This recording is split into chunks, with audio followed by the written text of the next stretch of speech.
Ya, assalamualaikum warahmatullahi wabarakatuh. Semoga teman-teman semua sehat selalu dan juga dimurahkan rezekinya oleh Tuhan Yang Maha Esa. Oke, pada kesempatan kali ini saya akan membahas tentang mobil MPV terbaik di Indonesia untuk orang Indonesia juga tentunya. Nah, pertama-tama yang bisa kita bahas terbaik itu apa sih? Bisa mendapat kandidat terbaik menurut mayoritas orang-orang, ya tentu saja yang pertama, apalagi mobil MPV itu adalah kenyamanan, kemudian bagasi yang luas, kemudian irit BBM, setelah itu lega, bagasinya juga luas, muat orang banyak karena orang Indonesia itu anaknya juga banyak, kemudian kenceng, jaringan servis luas, spare part murah, dan yang terpenting juga adalah nggak rewel atau banyak jajan. Nah, itu adalah definisi MPV terbaik jika dikategorikan dalam satu. Nah, siapa saja sih MPV di Indonesia itu dan ada siapa saja? Jadi kita bisa tahu, bisa kenali lebih dulu pesaing-pesaing dari MPV itu sendiri. Yang pertama ada duet kembar Sigra dan Kalia, kemudian ada Expander dan Livina, kemudian ada R3, terus ada Wuling Convero, ada Wuling Cortez, yang kelima ada Toyota Veloz, dan keenam ada Toyota Foxy. Karena di atas harga itu sudah seperti Toyota Alphard atau Velfire itu sudah tidak terjangkau lagi ya untuk kebanyakan orang Indonesia karena sudah menyentuh angka 1 miliar. Nah, oke. Jadi yang akan saya bahas, yang tadi kita puter-puterin dari tadi ini adalah Toyota Kijang Innova. Jadi ini adalah salah satu favorit orang Indonesia. Banyak juga yang mengambil mobil ini. Jadi saya juga bukan promosi, bukan dari sales Toyota atau ada terafiliasi dengan produk ini. Jadi saya di sini posisinya cuma owner aja, guna mobil ini untuk operasional ya. Jadi teman-teman, jadi saya akan menjelaskan alasan saya mengambil Toyota Innova ketimbang MPV yang saya sebutkan tadi. Itu ada apa aja, alasan-alasan saya berikut dengan kelebihan dan kekurangannya. Oke, kita bahas sambil jalan ya. Ya oke, sebelum itu saya sedikit bahas ada plus dan minusnya ya. Jadi mobil ini tuh nih, untuk yang tipe G, ini kebetulan tipe G, kuncinya pun masih seperti ini, masih lipat, tidak ada keyless. Nah, masih nggak ada fitur-fitur ini ya, untuk tombol otomatis di sini. Ya, spionnya pun juga masih tada manual ya, belum auto retract.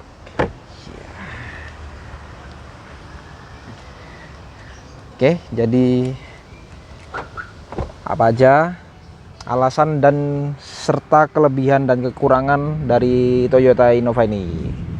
Kita langsung masuk. Oke, kita masuk.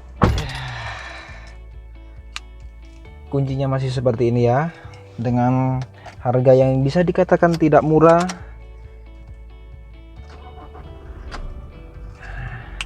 Salah satu alasan plus dari mobil, copyright bos. Salah satu alasan plus dari mobil Innova, terutama diesel, itu adalah suara mesinnya. Asik ya, kayak jering gitu. Asik. Ya, sekarang jadi kita sambil jalan ya. Oke, nah kita sambil bahas sambil jalan. Alasan saya lebih ngambil Toyota Innova ketimbang kompetitor-kompetitor yang lain, meskipun bisa dikatakan mobil ini tidak murah. Oke, Yang pertama tentu saja kabinnya luas. Jadi kabin dari mobil ini itu sangat luas, lega, terus juga duduknya nyaman. Kemudian bagasinya juga termasuk luas. Yang kursi belakang itu kita bisa tekuk lipat ke atas, jadi bisa menambah keluasan kabin agar kita bisa masukin barang lebih banyak. Yang ketiga, ada BBM dari mobil ini itu irit, termasuk irit terutama pada mesin dieselnya ya. Itu kebetulan mobil ini tuh sudah Euro 4 karena mobil ini juga tahun 2022. Jadi pabrikan itu merekomendasikan kita harus menggunakan BBM diesel dengan sulfur yang rendah, yaitu maksimal sulfur 50, dan itu hanya dimiliki oleh BBM Pertamina Dex.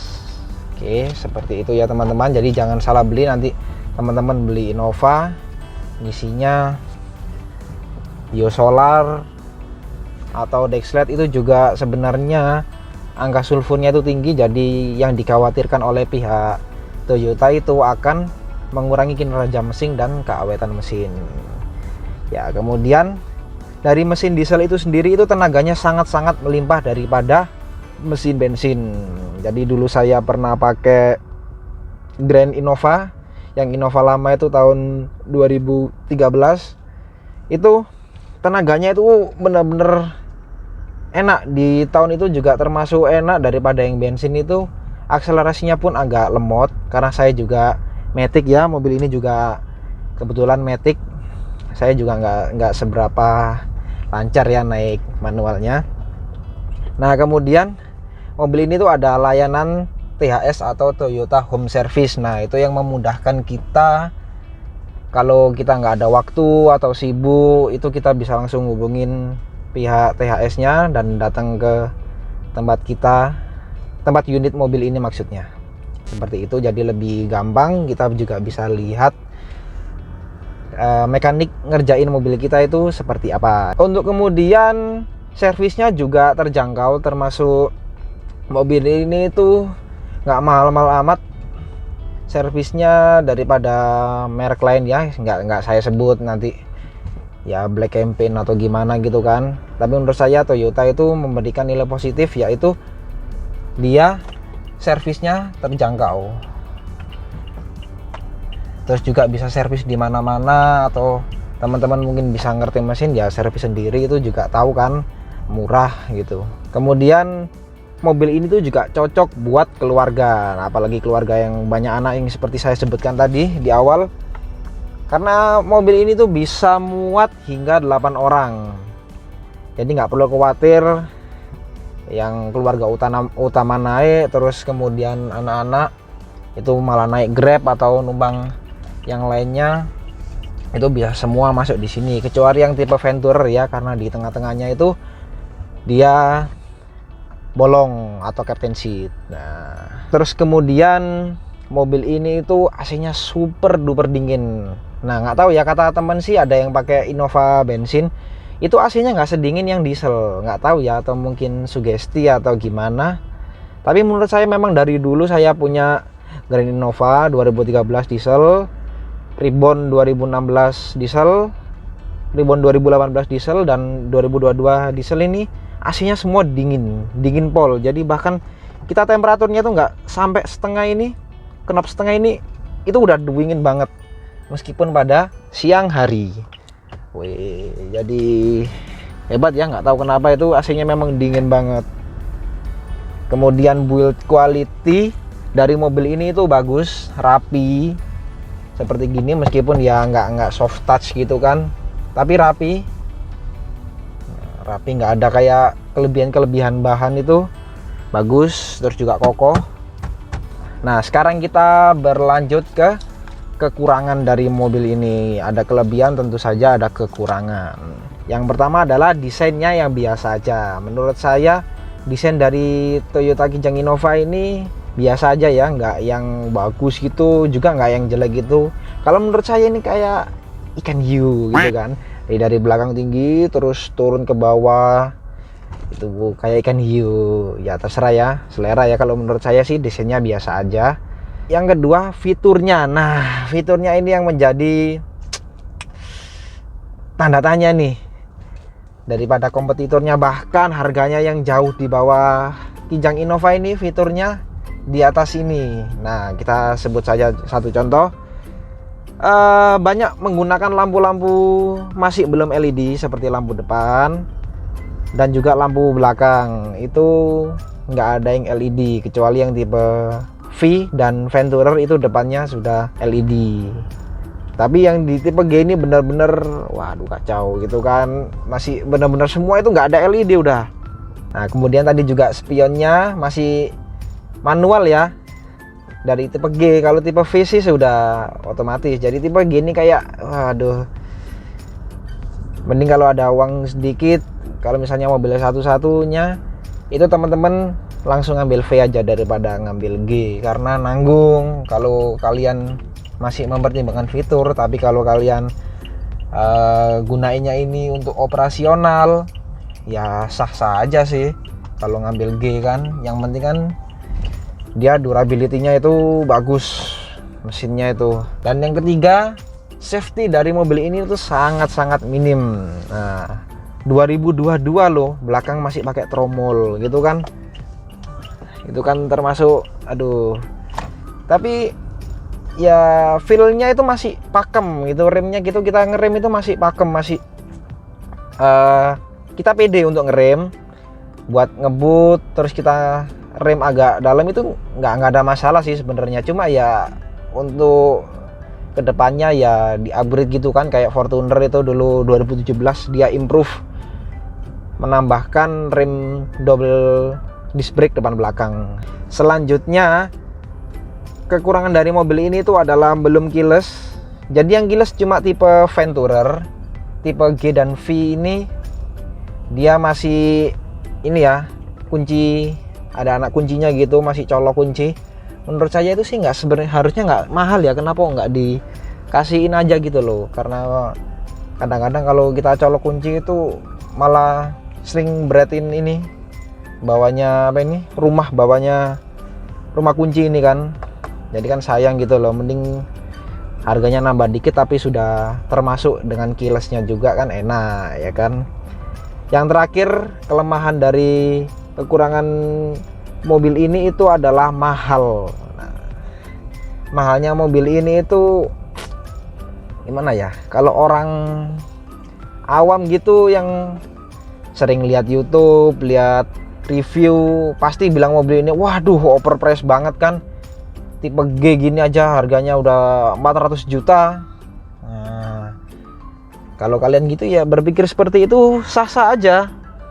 Cuman kenapa kok mobil ini jauh lebih laku daripada lain-lainnya, padahal kan mahal.